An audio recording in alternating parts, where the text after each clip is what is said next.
देश की राजनीति को लेकर नागरिक, जो देश के नागरिक है, जागरूक नागरिक है, काफ़ी चर्चा कर रहे हैं।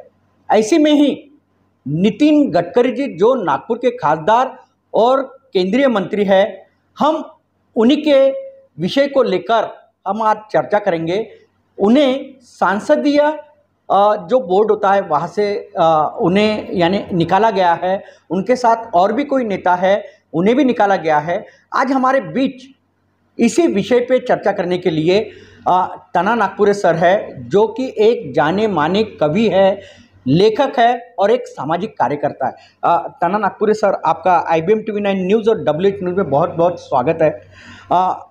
ये बताइए कि नितिन गडकरी जी एक लोक नेता करके देश में जाने जाते हैं, सांसदीय मंडल से उन्हें निकाला गया है, क्या कहोगे इस पर आप? इसको एक तरफा मोदी जी का न्याय कहेंगे कि मोदी जी नहीं चाहते थे कि आदरणीय गडकरी साहब, नितिन गडकरी साहब केंद्रीय मंत्री होने के नाते, सारे भारत के अंदर में इतना अच्छा काम कर रहे थे परिवहन मंत्री होने के नाते, कि लोगों को खटकने लग गया।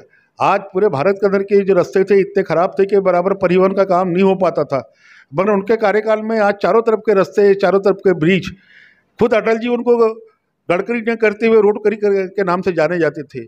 मगर अभी आपने कहा है कि उनको संसदीय बोर्ड से निकाला गया है।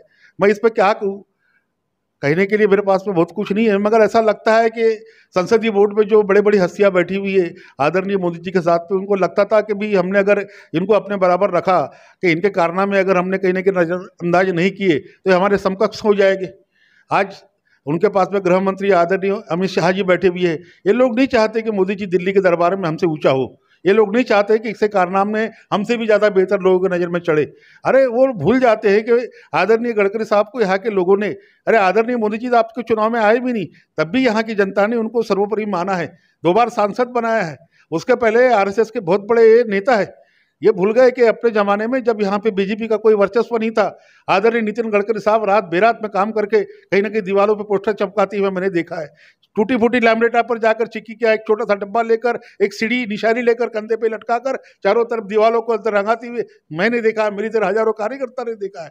RSS के अच्छे कट्टर समर्थक है, और उसके बावजूद भी आज देश के अंदर में, आज वो अपने ज़माने में जब इस पार्टी के यानी बीजेपी के सरकार में जब मंत्री थे, तो एक अलग तरह का एक ढांचा, एक अलग तरह का नाम उन्होंने देश को दिया हुआ है। आज जलन आती है, आज पाकिस्तान की सड़कें उनके कारण अच्छी बन रही है। आज उसके कारण मोदी जी को लगा कि ये हस्ती को अगर हमने कहीं ना कहीं संसदीय कमेटी से या निगलेक्ट नहीं किया तो ये आदमी कहीं ना कहीं हमको कहीं ना कहीं दबोच लेगा, कहीं ना कहीं हमारे छाती पे आकर लात रखकर बैठ जाए करके संसदीय बोर्ड से उनको भी किया गया। और आदरणीय MP के जो क्या शिवराज जी चौहान है, उनको भी किया गया। वो नहीं चाहते, कल योगी जी का भी नंबर लगा सकते हैं। मैं अभी से कोई भविष्यवाणी नहीं कर रहा हूँ। ये मोदी जी नहीं चाहते कि इनके सामने कोई तकाजा आगे बढ़े, इनके सामने कोई नेता के कामकाज अच्छे दिखे, ये खुद नहीं चाहते। ये इनके कथनी और करनी में बहुत फर्क है।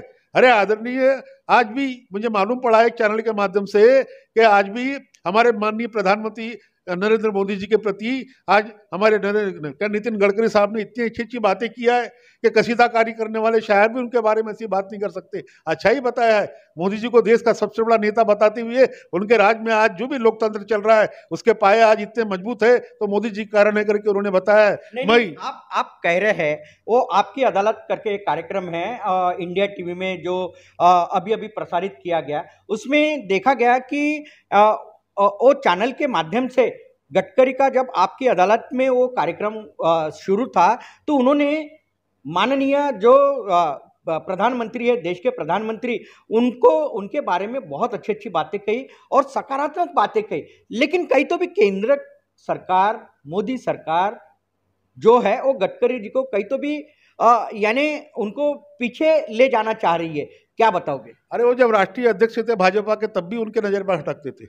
आज उनके पीछे में कहीं ना कहीं फटाका लगाया गया, वो कोई सुब्रमण्यम स्वामी जी ने उनके पीछे एक जनहित याचिका डालकर लगाया गया करके उनकी दोबारा राष्ट्रीय अध्यक्ष बनने की नौबत नहीं आई। नहीं तो वही राष्ट्रीय अध्यक्ष दोबारा बनते थे। अरे वो चाहते थे, उस पीरियड में तो प्रधानमंत्री भी बनने की सक्षमता थी। मगर मैं वो बात पर नहीं जाऊंगा। आज जनता की अदालत के माध्यम से रजत शर्मा जी के सामने जो उन्होंने माननीय प्रधानमंत्री के प्रति जो भी कुछ अपने बातें कही है वो सत्य बातें कही है, क्योंकि वो कुछ भी हो तो प्रधानमंत्री प्रधानमंत्री ही होता है। प्रधानमंत्री के खिलाफ में कोई भी मंत्री असत्य बातें करेगा तो उसका कहीं ना कहीं संसदीय कमेटी के अंदर में उसका कहीं ना कहीं जो बैठे हुए हैं उसका सार निकलने वाला नहीं है। और उनको मालूम है कि अगर मैं इनके खिलाफ में बोलूंगा तो मेरे पे हाथ जो मंत्री पद एक बचा हुआ है वो भी नहीं रह सकता करके आदरणीय गडकरी ने क्या इधर के भी मेंढक बराबर तराजू में रखा, इधर में शब्दों के मेंढक बराबर रखा ने, तराजू का संतुलन एक अपने राजनीति का बना के रखा है। ये डर के मारे बराबर रखा है, ऐसे लग रहा है क्या? गडकरी साहब किसी को डरते नहीं, डरते तो अपने शब्दों से डरते। जिंदगी भर उन्होंने अच्छी अच्छी बातें की है। आज उनके संबंध क्या आदरणीय अंबानी से नहीं है, अडानी से नहीं है, टाटा बिरला जी से नहीं है। अरे वो चाहे तो एक दिन में सत्ता का परिवर्तन करने की क्षमता रखते हैं, मगर नहीं, आरएसएस के लोगों ने भी उनका कहीं ना कहीं प्यार बना के रखा है कि नहीं मोदी जी के खिलाफ अभी आप कुछ नहीं बोलने का।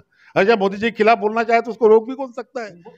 देश की जनता ये भी कह रही है कि महाराष्ट्र के जो दिग्गज नेता है वो गुजरात के और दिग्गज नेता है, तो महाराष्ट्र और गुजरात ये लॉबी बीच में आ रही है और महाराष्ट्र के जो दिग्गज नेता है उन्हें आगे नहीं बढ़ने दे रही। तो भी नहीं बढ़ने रही तो आदरणीय देवेंद्र जी को कहा को संसदीय समिति, देवेंद्र फडणवीस साहब को कहा को संसदीय समिति में रखा। अरे ये सब बातें हैं जब पहले से तय की हुई बातें हुई रहती है। एक कमरे में अलग बात करते हैं और सार्वजनिक अलग बात करते हैं। ये आप भूल जाते हो कि गडकरी साहब ने संसदीय समिति से बाहर निकलने के बाद में भी एक शब्द ऐसा नहीं बोला जो केंद्र सरकार को कहीं ना कहीं खटे। उन्होंने ये भी बोला कि मेरे को ऐसा ऐसा मालूम पड़ा कि एक शब्द में उन्होंने कहा है कि मैं कांग्रेस में कभी नहीं जाऊंगा, कोई में कुछ जाऊंगा। ऐसी धाड़स किसके पास होता है? अरे उनको तो दुनिया की कोई भी पार्टी है, अरे पाकिस्तान उनको अपने पास बिठाना चाहता है। मेरा तात्पर्य वो नहीं कि हिंदुस्तान के बाहर जाएंगे, मगर आदरणीय लोनारे जी और आपके माध्यम से मैं टीवी की ये कहूंगा कि भाई ये राजनीति है, राजनीति के अंदर में उतार चढ़ाव आते रहते हैं। कहीं ना कहीं किसी किसी को 4 कदम पीछे भी जाना पड़ता है, 10 कदम आगे भी जाना पड़ता है। मोदी साहब ने जो उनके साथ में करना चाहिए था, अमित शाह जी ने उनके साथ में जो करना चाहिए था वो एक तरफा लिया हुआ है। उनको मालूम है कि अगर हम ऐसा नहीं करेंगे तो देवेंद्र को कहीं ना कहीं जगह नहीं मिलेगी। आज लेकिन देश की जनता चाहती है कि गडकरी लोक नेता है और देश को लोक नेता यानी नितिन गडकरी जी की बहुत बहुत आवश्यकता है। अरे ज्यादा नितिन गडकरी जैसा कोई काम पूरे देश में करता ही नहीं कि तो मंत्री जिसको सबसे ज्यादा मार्क मिले सर्वे में भी। आज सर्वे भी कराया गया, आदरणीय मोदी जी ने कराया था या उनके ही किसी मान्यवर नेताओं ने कराया था आरएसएस के थ्रू या उसके थ्रू। आज नागपुर के अंदर में जो खुद के बदौलत चुनकर आता है, ये तो मोदी जी की सभा लेकर चुनकर आते, आदरणीय अमित शाह जी की सभा लेकर बाकी चुन के आते। अरे मोदी जी को जनप्रिय नेता है, मोदी जी मतदाताओं के अंदर में लोकप्रिय नेता है, मोदी जी जमीन से जुड़े हुए नेता है। मोदी जी को आज से नहीं दुनिया के लोग है ना कहीं ना कहीं आज अगर कोई छोटे से काम के लिए बीमार है या कैंसर में है या कोई पीड़िता में है, उनके पास जाए तो कहीं ना कहीं दवाखाने जमा कर डॉक्टर को तुरंत या फोन लगाकर उससे घर में एम्बुलेंस भेजता है। मुस्लिम हो या हिंदू, सभी के लिए एक ही मत से वो चुनकर इसलिए आता है कि वो लोगों के काम करता है। जमीन से जुड़ा होने के नाते मैंने कहा लोगों की भावनाएं समझने की काम रखता है। अगर जम गया तो लोगों को रोजी रोटी से भी लगाकर देने की ताव रखता है।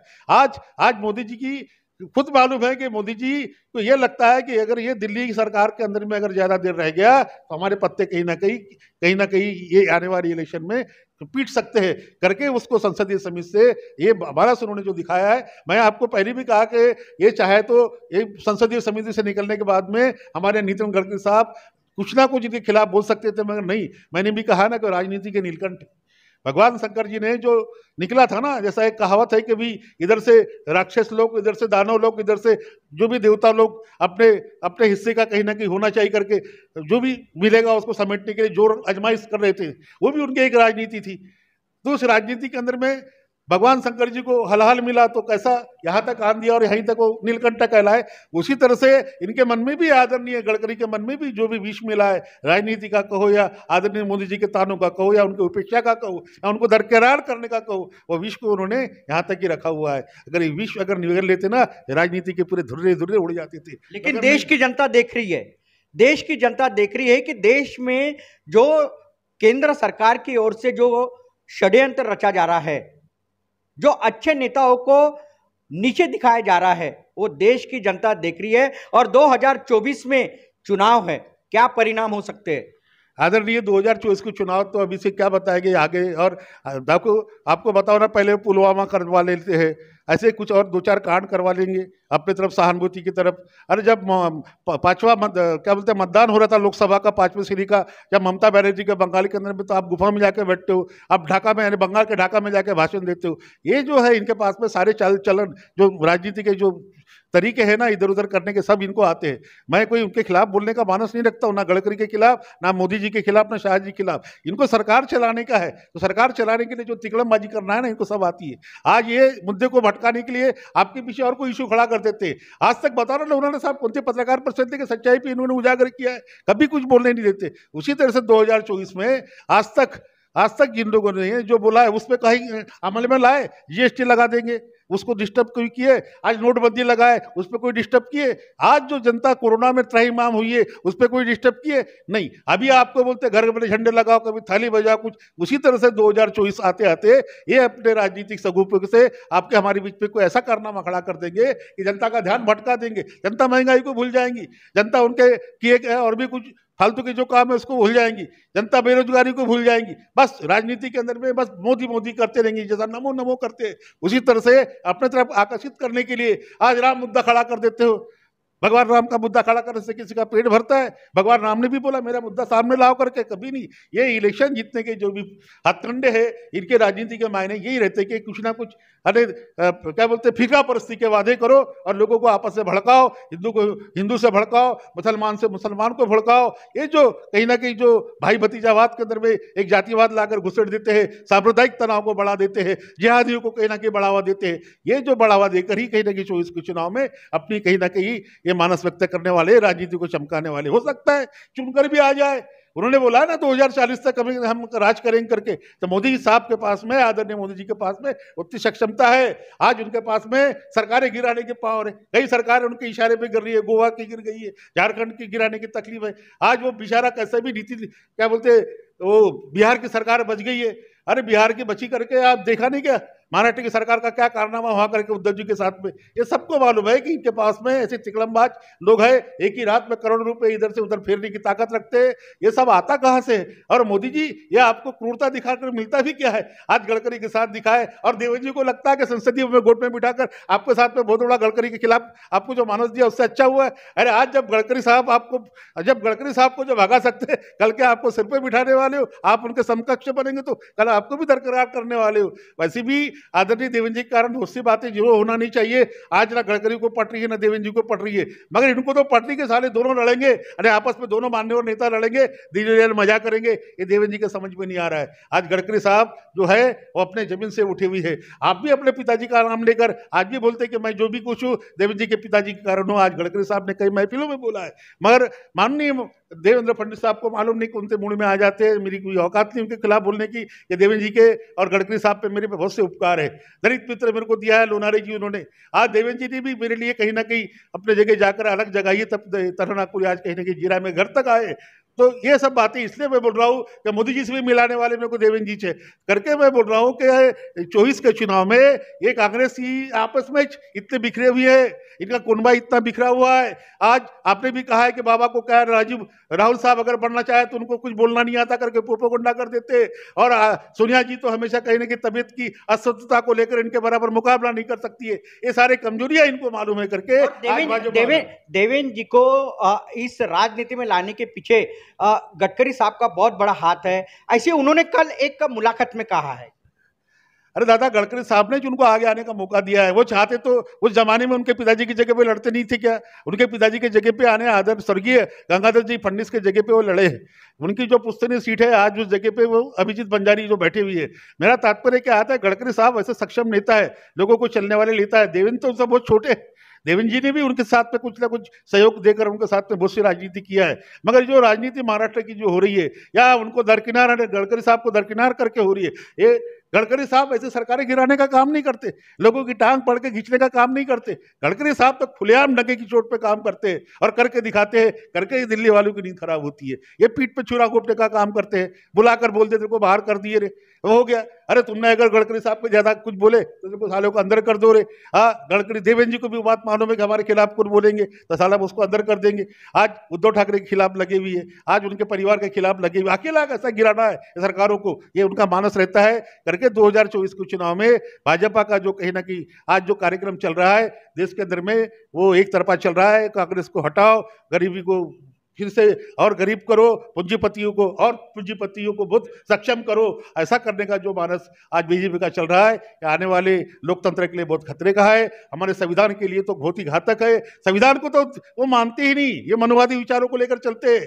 मनोवादी विचारों के अंदर में उनको लगता है कि गरीबों को साथ देंगे तो गरीबी को साथ मत दो और दबा के रखो।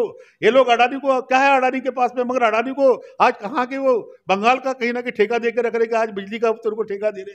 अरे ये सारी बातें सब पूंजीपतियों को बात जारी है। वो भूल जाते हैं लोनारी साहब जो पैसा लेके भागे अरबों खरबों लोग, क्या उसके बारे में कोई सवाल नहीं करते। आपके मैनिफेस्टो में लिखा है करोड़ों लोगों को रोजगार देंगे, उसकी बात नहीं करते। आपके किसानों को साथ देंगे, आप किसानों के प्रति संवेदना दिखाते पर सच्चाई कुछ नहीं रहती है, उनको वहां तक पैसा ही नहीं पहुंचने देते। तो ये सब बातें जो है ना राजनीति की बातें है। राजनीति में झूठ को सच बनाते हैं। मैंने कहा था ना कि जिनके हाथों में डंडे हैं वो वर्दी वाले क्या गुंडे हैं। ये सच को झूठ दिखाते हैं, झूठ को सच दिखाते हैं, और से बदमाश को छोड़कर थाने से शरीफ को जेल दिखाते हैं। तन्हाई इनसे बचना तू, ये आमलेट के बनाते अंडे हैं। जिनके हाथों में डंडे हैं वो वर्दी वाले गुंडे हैं। तो ऐसे ठाकुर लोग, ऐसे गुंडे लोग इनके पास में, ऐसे पंटर लोग कहीं ना कहीं आपको हमको तंग करने के लिए, लोकतंत्र का पाया खराब करने के लिए बने हुई है। ये लोगों ने आज जिंदगी के अंदर में आज प्रधानमंत्री बनकर एक जन ने कहा है कि जितने कपड़े आप पहनते हो आदरणीय मोदी जी, उतने पैसे से तो गरीबों के कई झोपड़पट्टी आबाद हो जाती थी। आप इतना बड़ा प्लेन लेके उड़ते हो आदरणीय जी मोदी साहब, उतने पैसे से तो गरीबों की कॉलोनियां आबाद हो जाती थी, मगर नहीं। आज हेलीकॉप्टर पे बैठकर दौरा करने से, गरीबों की क्या बोलती कितनी तबाही देखने से, सैलाब देखने से, बाढ़ देखने से ये कुछ नहीं होता है। खुद फंसकर उसमें देखो।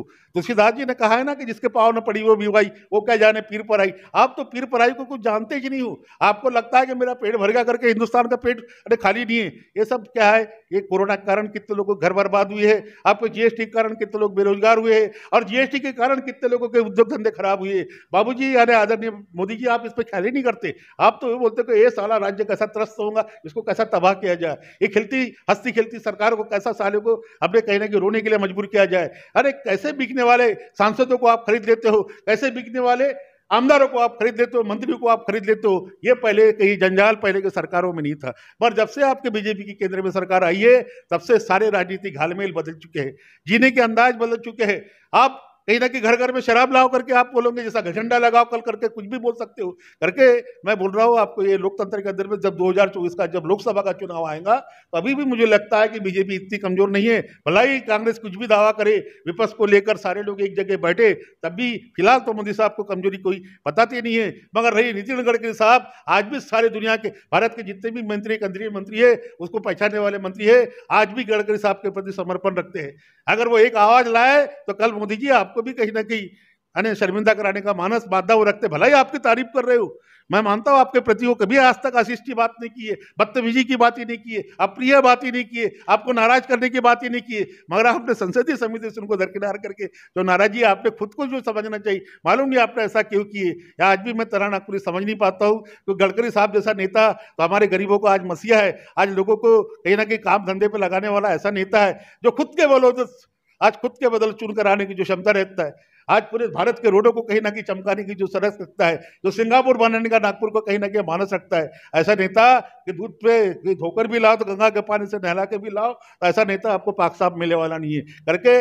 आदरणीय मोदी जी, आपने गडकरी साहब के प्रति जो अशोभनीय काम किया है, कहीं ना कहीं मुझे अच्छा नहीं लगा करके मैंने बोला है, क्योंकि गडकरी साहब जैसा हीरा अरे आपको ढूंढे नहीं मिलने वाला है। अंगूठी का हीरा निकल जाए तो अंगूठी खराब हो जाती है, उसी तरह से आपके दरबार से जिस हस्ती को हटाकर जो आपने कहीं ना कहीं एक अपने आप को सोचने का और अपने पीएचडी कराने का काम लोगों के संग्रह को दिया है, ये अच्छी बात नहीं है। इसलिए मैं तरह नागपुरी आपके साथ में कहता हूं कि आपके पास ताकत है, आपके पास इतनी ताकत है कि जो भी मंत्री है वो सर झुका के खड़े रहता है। आपने बोला भी है कि ना मैं खुद खाऊंगा ना दूसरे को भी खाने दूंगा, तो बेचारे बाकी के मंत्री को भी कुछ तरह परेशानी या कोई त्रास दूंगी तो आपके सामने बोलने में हिचकता है, आपके सामने खुलकर बोल नहीं पाता है, चाहे वो महिला मंत्री हो चाहे वो कहीं ना कहीं पुरुष मंत्री हो। क्यों नहीं कि भैया उनको मालूम है कि हमने अगर इनके सामने थोड़ी सा भी कुछ चिल्ला पोक किए तो हमारे तो पत्ता कट जाएगा। तो ऐसा कोई नहीं चाहता, इसलिए आपके हाव में हाव लगाना उनको मजबूरी है। और गडकरी साहब हाव से हाव लगाते नहीं है, वो तो सीधा बोल दिया कि साले मैं कोई में कुछ जाऊंगा और कांग्रेस को नहीं जाऊंगा। तो फिर आपके प्रति निष्ठा रखने वाले, आज बीजेपी के प्रति जिंदगी पर निष्ठा रखने वाले, आरएसएस को कहीं ना कहीं अपने कंधे पर हल लेकर चलने वाले, ईमानदारी का हल लेकर चलने वाले, आज उस जमाने से आज कम से कम अपने क्या बोलते बड़ा साहब देवरस के जमाने से उनको मैं देख रहा हूँ आरएसएस के सबसे बड़े मुखिया थे, उनके जमाने से उनको मैं नजदीक से जानता हूँ। ऐसे हस्ती के प्रति अगर आपका रवैया ऐसा उपेक्षा का रहा, नकारात्मक रहा, तो सकारात्मक बातें आपकी दिल्ली के लिए अच्छी नहीं हो सकती। निश्चित ही ताना नागपुर जी बहुत बहुत ही अच्छी बात आपने कही है कि नितिन गडकरी जी जो है वो लोक नेता है, गरीबों के मसीहा है, और मोदी जी ने उनको जो सांसदीय मंडल से भाजपा के कमेटी ने उन्हें निकाला है, वो उन्हें कहीं तो भी धोखा हो सकता है 2024 के चुनाव में।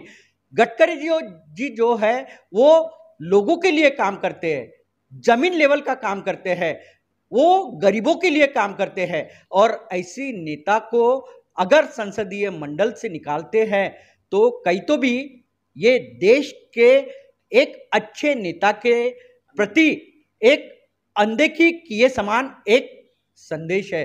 क्योंकि अनदेखी गडकरी जी की ओर करना ये मोदी जी के लिए एक धोखा हो सकता है।